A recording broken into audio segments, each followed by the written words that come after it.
Well, you just heard a snippet of Marine Sergeant Tyler Vargas Andrews' testimony. Sergeant Vargas Andrews is a Marine, and he was a sniper. He was on the ground during the U.S. withdrawal from Afghanistan.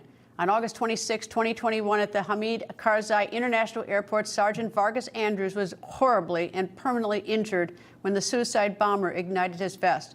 That blast killed 13 servicemen, 170 Afghans, and many, many more were injured. Here is the sergeant recalling the blast and the lead up to it. Over the communication network, we passed that there was a potential threat and an IED attack imminent. This was as serious as it could get. I requested engagement authority while my team leader was ready on the M110 semi-automatic sniper system. The response, leadership did not have the engagement authority for us. Do not engage. I requested for the battalion commander, Lieutenant Colonel Brad Whited, to come to the tower to see what we did. While we waited for him, psychological operations individuals came to our tower immediately and confirmed the suspect met the suicide bomber description. He eventually arrived and we showed him our evidence, the photos we had of the two men. We reassured him of the ease of fire on the suicide bomber. Pointedly, we asked him for engagement authority and permission. We asked him if we could shoot. Our battalion commander said, and I quote, "I don't know," end quote. Myself and my team leader asked very harshly, "Well, who does? Because this is your responsibility, sir." He again replied he did not know, but would find out. We received no update and never got our answer. Our expertise was disregarded. No one was held accountable for our safety. About 1730, Staff Sergeant Darren Hoover, friend and mentor,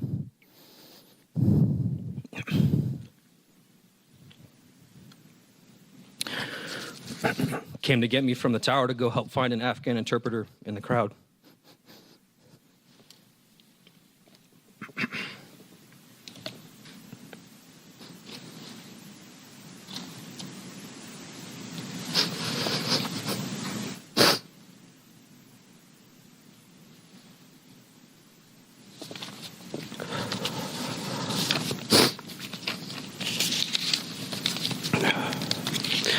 We found the interpreter and his brother, born with American passports.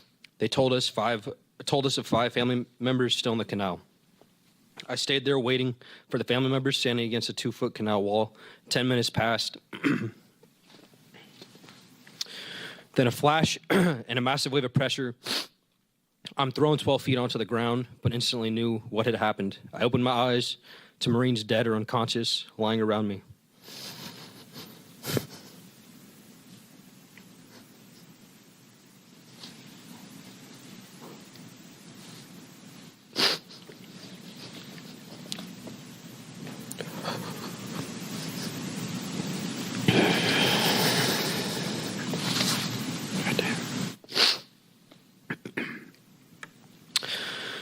A crowd of hundreds immediately vanished in front of me, and my body was catastrophically wounded with 100 to 150 ball bearings now in it.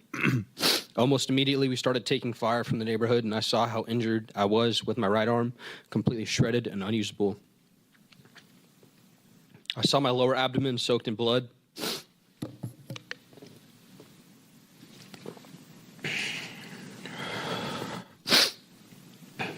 I crawled backwards roughly 7 feet because I thought I was still in harm's way. My body was overwhelmed from the trauma of the blast. My abdomen had been ripped open.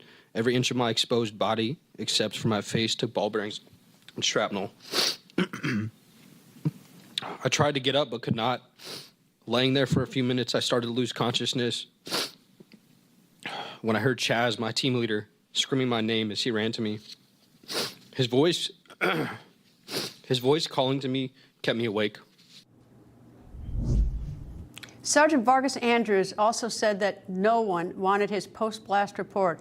Even NCIS and the FBI did not reach out to him for an interview to find out what he saw. He called the withdrawal a catastrophe.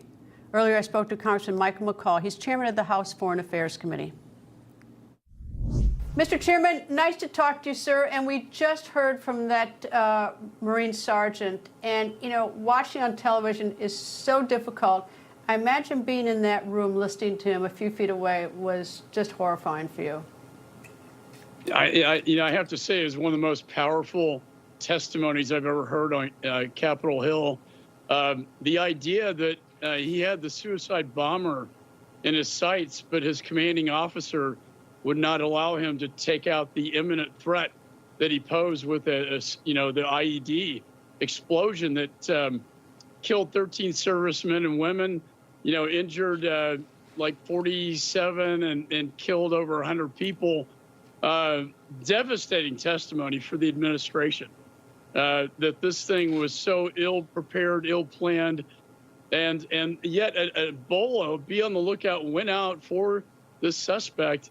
He was, in fact, identified at the tower at the Abbey Gate, and yet this sergeant was denied engagement. He could not engage the suicide bomber that would have prevented the deaths of so many. So I understand that it's an ongoing investigation. That's one of the purposes of the hearing today and what your committee is looking at. But how does this happen? How is it that he wasn't, that there's a breakdown in communication, or how is it that he didn't get the okay to engage? Well, not only that, but his commanding officer said he didn't know whether he could give the orders to take out the threat. And there was so much a lack of decision making, I guess. We're going to bring in his commanding officer. I want to talk to his superiors. I want to know how far this went up the chain. Greta, a lot of times you got a suicide bomb threat to HKI Airport, probably went up to the Situation Room, I would think, and the National Security Council. For the life of me, I don't know why they did not approve an engagement, rules of engagement to take out this threat in advance. At the time that the United States did pull out of Afghanistan, it was President Biden's decision. But did his generals tell him, yes, this is a good way to go, this is how we should do it, and this is the time to do it? Right. I'm not quite sure I understood your question, but this was when the decision was made.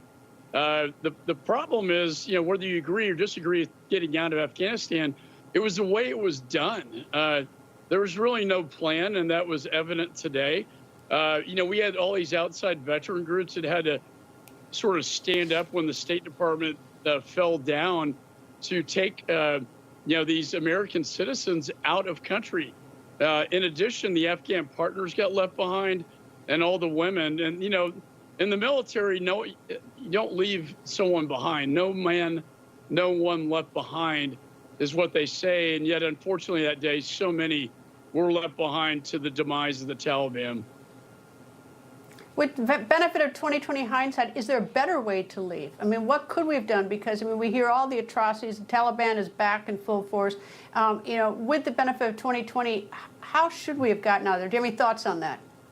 Well, we shouldn't have given control of the evacuation to the Taliban.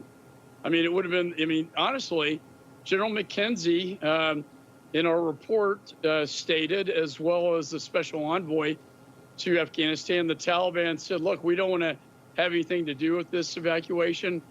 We want you to take Kabul and HKI, the airport, for purposes of the evacuation. That was run up the chain of command and was eventually denied by the White House.